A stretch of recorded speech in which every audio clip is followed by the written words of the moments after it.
4.3 on the super psi-function. This hypothesis recognizes psychical communication such as telepathy, clairvoyance, and precognition limited to the living agents. In this case, the information obtained by Xavier would indeed be genuine, yet obtained through psychic functioning. Because the limits of this functioning are not fully understood, the medium would be able to capture the thousands of pieces of data used in his books and letters through the mind of the living.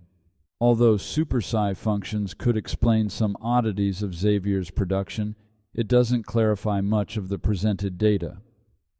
Because ESP occurs randomly, without regularity, not subject to conscious decisions, it would be difficult to explain some observations. First, Xavier would have needed to find several living people with the same writing skills as the alleged authors to compose so many texts with different styles and contents, which in turn are consistent with the alleged authorships. Another obstacle for this hypothesis is to explain the coherence presented in psychographed sets, that is, texts attributed to a deceased recapitulated thematically and linguistically, other texts attributed to the same author produced on different dates. Because the medium attributed texts to hundreds of authors, it does not seem convincing to admit such internal coherence in so many authorships if they were just a product of this type of information gathering. Furthermore, super psi claims that the living agent is motivated by deep-seated needs or intense emotions. Telepathy usually occurs through a pair of people who have their minds synchronized to the same objective, maintaining relative affinity and placed in particular conditions.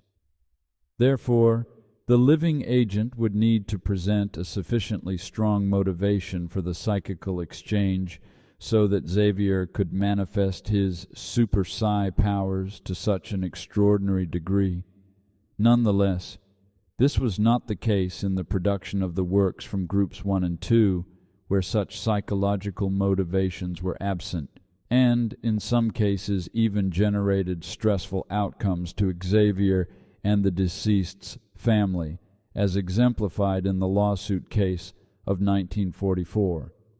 For the letters from Group 3, although the family had strong motivation to obtain a message from the deceased, super psi would have to explain that hundreds of people of the most varied conditions directed their insistent thoughts to a single receiver.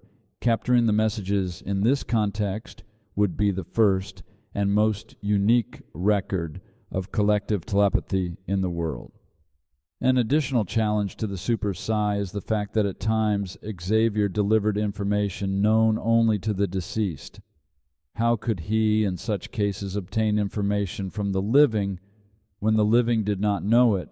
Drop-in communication, like the one presented before, is also an argument used to refute super psi because, generally, people talking to mediums are interested primarily in contacting individuals they knew before.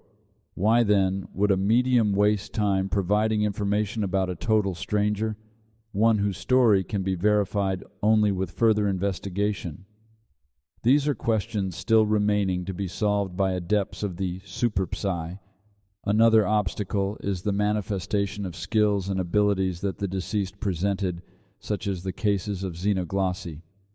The medium wrote letters containing, for example, passages in German, Italian, and Hebrew, all of which are languages to which he was illiterate and are unlikely to be absorbed by telepathy.